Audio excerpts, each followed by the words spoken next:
I'm here with Giuseppina Viglierchio. She is a commercial director, also responsible for communication and marketing for Tenute Saiagricola, with winemaking properties in Piemonte, in Toscana, and in Umbria. A few well-known properties such as La Poderina or Fattoria del Cero, and some others. Giuseppina, is this your first time with Vinitaly tour in Russia? Yes, I think that it was for me a very, very good experience, because I know Russian market before, but it's very different if you visit the market with one group that is very interesting, not only wine but only in oil, a lot of problems of the market. And in my opinion, Russian market could be for us a very, very good place just to improve our business. I think that we need a lot of patience, and above all, just knowing of the spirit of the Russian consumer, because when we are at our home, we think that all the world is like Italy, and this is, I think, the big problem.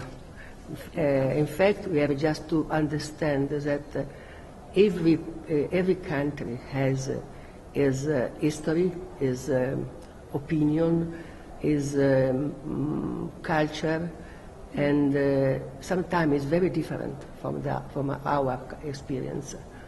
In this case, when we speak about wine, in my idea, we have just to know that the most important thing is very, very simple, to explain everything with passion, but also with very, very clearly. When we speak about wine, we have just to understand that Russian culture is not so very, very close to our culture. Also, even if Italian and Russian people are very similar, but on the cuisine and also on the wine, maybe that we have just some different taste. So I think that our very, very big job is to be very confident with the Russian people and to try to understand really their desire. So you are a great believer in the potential of the market, and through your experience, because obviously you have worked in Russia for a while, you have understood the potential and you know how to go forward. How do events like this, like Vinitaly Tour, help you as a producer to bring your ideas to the market, to the Russian market? I think that every day you have just to understand something. We doesn't finish to understand people and culture. And this event, I think that we have just to communicate our very, very close. All the producer must be like French producer, that they have a very, very, really a very big group.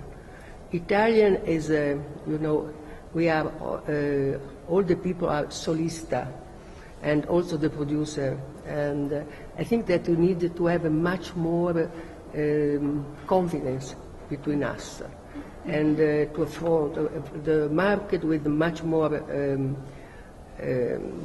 trust, but all together. And then for that, I think that the event like Vinitaly Tour could be very, very good for that. Well, you mentioned that you have traveled with a Vinitaly Tour also in other places. You were in Japan. Yes, last year. You took part in this. How different are these formats, or are they all done in the same format, or whether Vinitaly Tour tries to adapt the message to the place? I think that Vinitaly Tour must have different approach, because Japanese is very different from Russian. Japanese are every people respect the queue, and also about the taste of the wine. They are very. it's not correct to be to tell that I'm much professional, but they are just a little cold. Russian is very, very hot people like Italian, so it's different. And in my opinion, Russians are much more close to the wine than the Japanese people. I think this one is better. That's your experience? Yeah. Yes. Within Vinitaly too, there are different events as well. Obviously, the big tasting always attracts lots of people, and that's one of the key things that they organize, when people can actually come and see in one place various producers, try different wines. So it's an excellent ground for them to also to enhance their knowledge and their tasting experience of Italian wines. But also part of the program is we have round tables, we have tastings, and so on. Do these events, like round tables for producers and for trade, or general guided tastings, do they help? Yes, they help. In my opinion, you have, is my personal opinion, of course, is I prefer to have a much more round table to speak about the consumer or the trade, like this morning. And next time, I think that could be a good idea to speak also with the grand distribution. That not Oreca is good, but you know, a lot of bottles are sold in the supermarket. So I think that a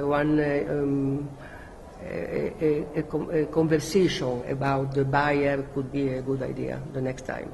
So yes, believe that this is a two-way communication, first of all, also for the Russian trade to understand better Italian producers or your goals and objectives in our market, and vice versa for the Italian producers to understand better the actual situation in Russia and what happens. So perhaps next year this could be one of the ideas for the next round table. I think so. I think so. Okay. Well, Giuseppina, thank you very much. Thank you. Ciao. Good luck. Ciao.